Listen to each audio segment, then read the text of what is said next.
Sur le campus de l'université d'Abomey-Calavi, l'ambiance dépasse le simple cadre d'une rencontre institutionnelle. Portée sous l'impulsion de jeunes étudiants, la mobilisation impressionne par son énergie et son authenticité. Entre applaudissements et prises de parole spontanées, la jeunesse s'affirme bien loin de l'image d'une génération passive, souvent véhiculée. On a l'habitude de dire que, en tout cas, ce que j'entends depuis quelques jours, c'est que les jeunes ne sont pas engagés. Mais si, vous êtes engagés. Les jeunes sont engagés, on les voit à travers les réseaux sociaux. On les voit à travers le nombre de clics.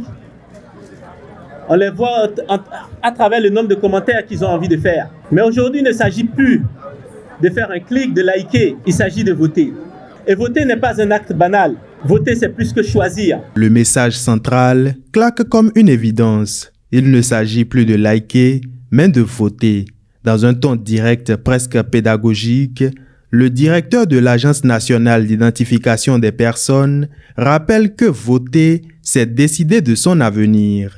Vous nous avez dit que la majorité des photos que vous avez prises datent de 2017, de 2018.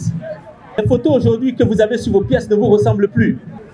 Et vous nous avez dit quoi d'autre? Vous nous avez dit, chère équipe de l'ANIP, vous êtes peut-être innovants, mais nous souhaitons pouvoir mettre à jour nos photos en ligne depuis chez nous. Je vous dis aujourd'hui, nous avons un cadeau pour vous. Notre règle, notre principe, elle est très clair.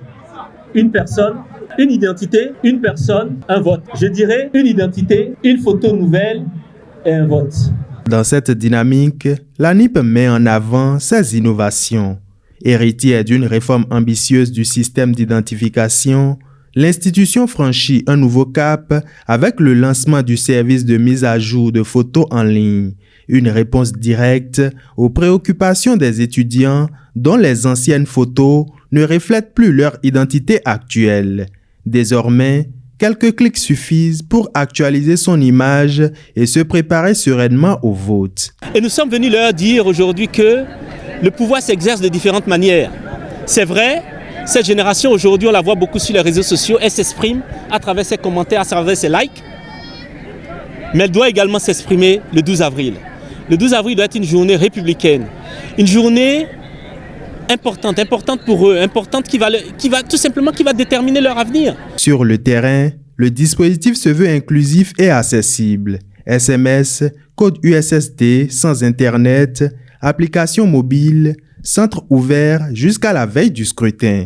Le mot d'ordre est sans équivoque, zéro obstacle pour le vote. De Cotonou à la diaspora, tout est pensé pour fluidifier la participation.